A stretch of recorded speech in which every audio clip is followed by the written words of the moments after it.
नमस्कार मित्रांनो, माझ्या शेळके वकील चॅनलमध्ये तुमचं सहर्ष स्वागत आहे. आजचा विषय जो थोडासा आपण व्हिडिओमध्ये घेतलेला आहे, तो प्रामुख्याने बघायला घेतलं तर एखाद्या गोष्टीचा आपणला राग आल्यानंतर त्याचा प्रतिशोध किंवा आपणसुद्धा त्या गोष्टीवर राग काढण्याचा प्रयत्न करत असतो किंवा एखाद्या व्यक्तीनं जर आपल्या आयुष्यात एखाद्या व्यक्तीनं जर आपला अपमान केला तर अपमानाचा बदला आपण अपमानाने घेण्याचा जास्तीत जास्त प्रयत्न करत असतो.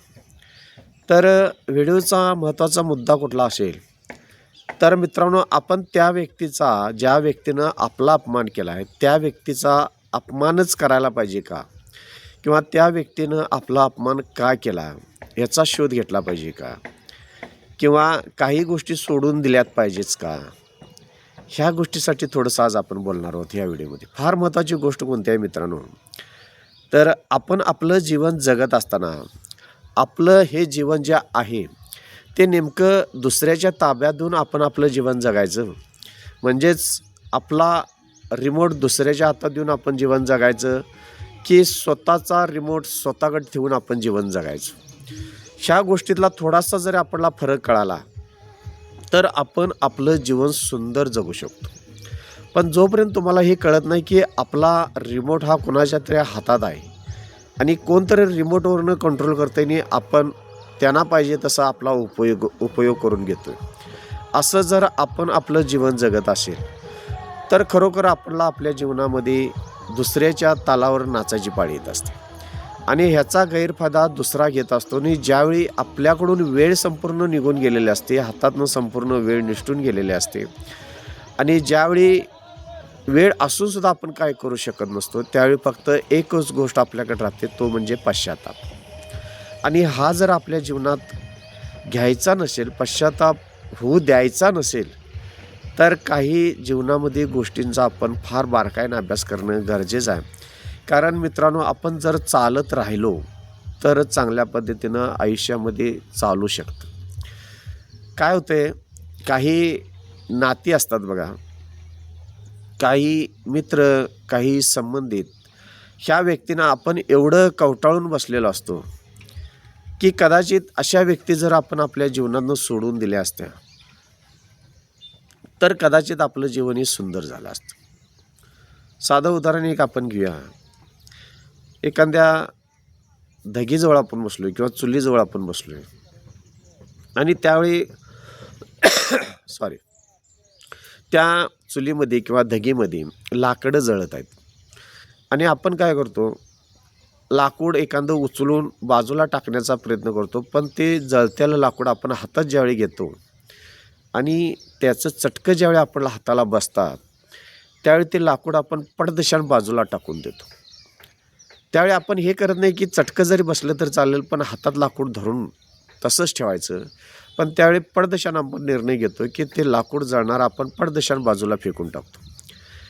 त्याच पद्धतीनं काही नाती आपल्याला आपल्या आयुष्यामध्ये इतका त्रास देण्यासाठी आलेले असतात आणि आपण ती नाती तुटतात म्हणून त्यांना जवळ घेऊन बसलेलं आणि ते त्या लाकडागतीनं आपल्याला जाळत बसलेले असतात. मित्रांनो, ज्यावेळी तुम्हाला चटका बसला त्यावेळी ते लाकूड तुम्ही बाजूला ठेवण्याचा प्रयत्न केला.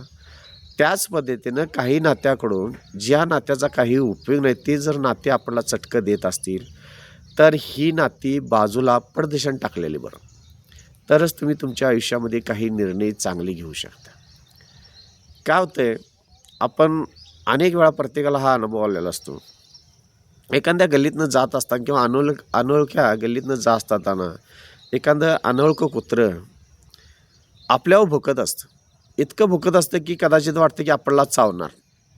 मग त्यावेळी कदाचित आपण एखादा दगड मारण्याचा प्रयत्न करतो आहे, हाड म्हणण्याचा प्रयत्न करतो आहे, किंवा बेस्ट वे आपण काय करतो, थोडा वेळ थांबतो, काहीही बोलत नाही, त्या गल्लीतनं निघून जातो.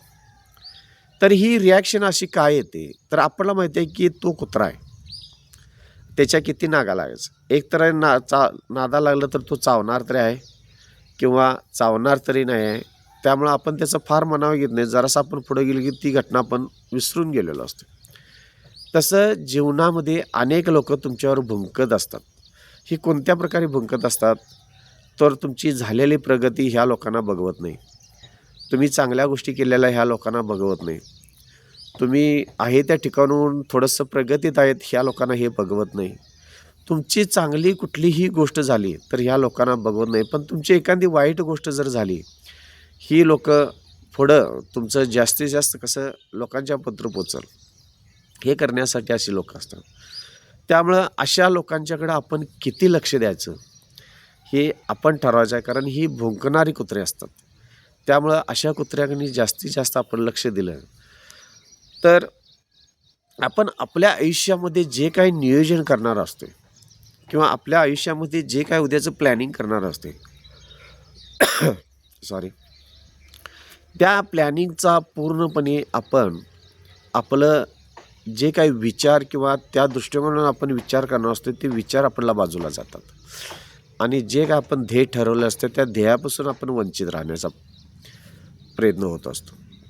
त्यामुळं अशा काही ज्या चुकीच्या वस्तू आपल्या किंवा चुकीच्या गोष्टी आपल्या जीवनामध्ये घडत असतात त्या जास्तीत जास्त विसरून जाण्याचा किंवा त्या गोष्टी सोडून देण्याचा आपण जीवनात प्रयत्न केला पाहिजे.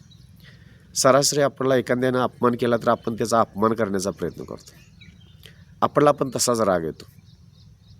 पण एक लक्षात घ्या, त्या व्यक्तीनं आपला अपमान का केला असेल हा जर तुम्ही थोडक्यात जर विचार केला तर तुम्हाला समजून येईल की तो त्या पात्रतेचा नव्हता, फक्त त्याला आपला अपमान करायचा होता. म्हणून अशा गोष्टींना सोडून जर तुम्ही दिलंसा तर तुम्ही तुमच्या आयुष्यामध्ये सुखी, समाधानी आणि समृद्ध मित्रांनो जगू शकता. अशा पद्धतीनं आपण आपल्या जीवनाचा मार्ग जर पकडला आणि काही गोष्टी सोडून दिल्या तर आपण आपलं आयुष्य सुंदर जगू शकतो मित्र. धन्यवाद.